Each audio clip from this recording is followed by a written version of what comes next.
नमस्कार। चलिए आज इलेक्ट्रो होम्योपैथी की दुनिया में चलते हैं और एक बहुत ही खास रेमेडी C13 को समझते हैं। ये सारी जानकारी सीधे फाउंडेशनल टेक्स्ट से ली गई है, तो शुरू करते हैं। तो आज हम क्या क्या देखने वाले हैं। सबसे पहले C13 का एक इंट्रोडक्शन लेंगे।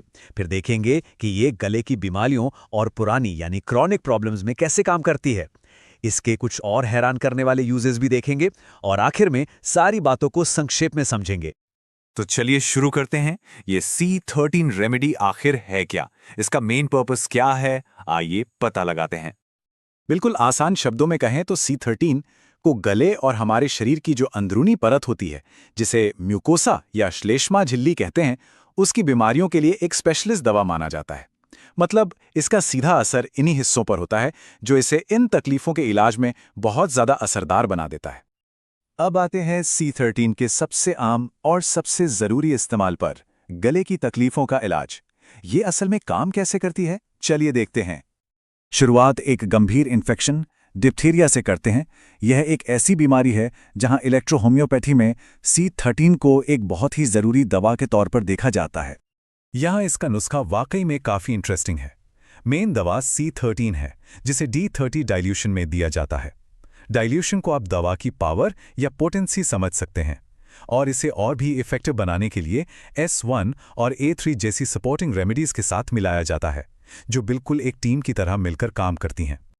अब एक और भी सीरियस कंडीशन की तरफ बढ़ते हैं, गले का कैंसर।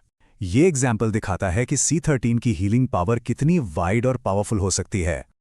यहाँ पर सबसे गौर करने वाली बात है डाइल्यूशन में बड़ा बदलाव। गले के कैंसर जैसी गंभीर स्थिति के लिए C13 को D200 जैसे बहुत हाई डाइल्यूशन में दिया जाता है। देखिए, इलेक्ट्रो होम्योपैथी में हाई डाइल्यूशन का मतलब अक्सर एक डीप और ज़्यादा पावरफुल एक्शन होता है, और C5 और S10 जैसी सहायक दवाएं इस ट्रीटमेंट को और भी मजबूत बनाती हैं। ये दिखाता है कि हर बीमारी के लिए नुस्खे को कितनी सावधानी से तैयार किया जाता है। अब एक ऐसी प्रॉब्लम पर आते हैं जो हम में से कई लोगों ने एक्सपीरियंस की होगी, टॉन्सिलाइटिस। ये एक आम बीमारी है और C13 यहाँ भी एक अहम भूमिका निभाती है। टॉन्सिलाइटिस के लिए हम फिर से एक अलग नुस्खा देखते हैं। इस बार C13 को D12 जैसे कम डाइल्यूशन में A1 और S5 के साथ दिया जाता है। ये एक और शानदार मिसाल है कि कैसे हर बीमारी के लिए एक सटीक कॉम्बिनेशन और पोटेंसी को चुना जाता है।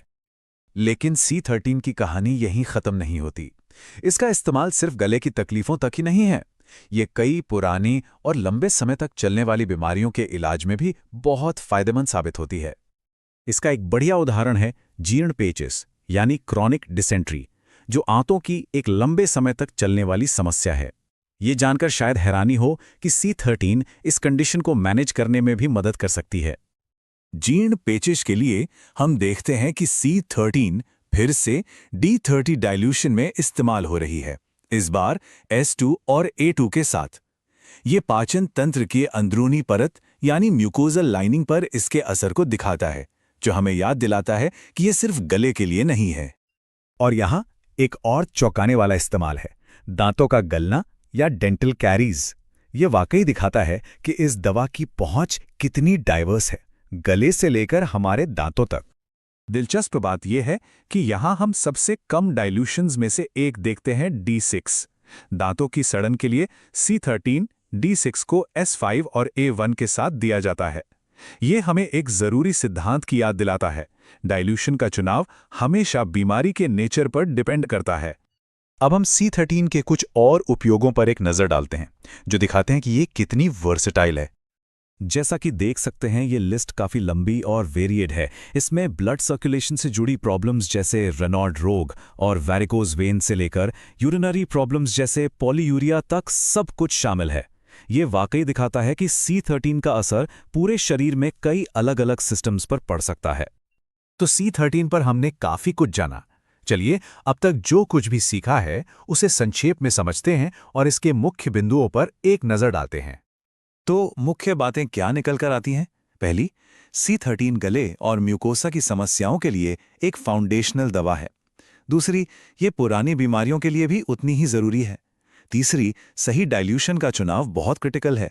और आखिर में ये अक्सर एक टीम के हिस्से के रूप में सबसे अच्छा काम करती है, यानी दूसरी दवाओं के साथ मिलकर।